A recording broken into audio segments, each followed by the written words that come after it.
انا برادرای شیرین، شما میتونید که انم خیلی موفق باشین در زندگی. شما میتونید که خیلی یار و دوستا پیدا بکنین، انم خیلی رفیقا پیدا بکنین، یک جای کار کنین.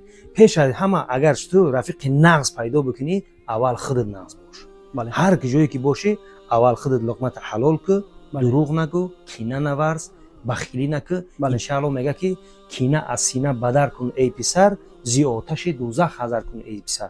اگر که خودت خوب باشی، انم خیلی برادرها در گرد جمع میشه.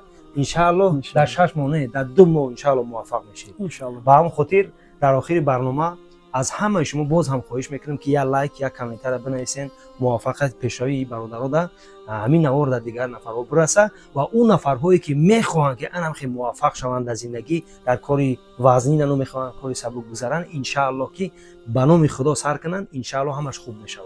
بله. با هم خاطر شما را در خدا میسپاریم. بازم السلام علیکم و رحمت الله.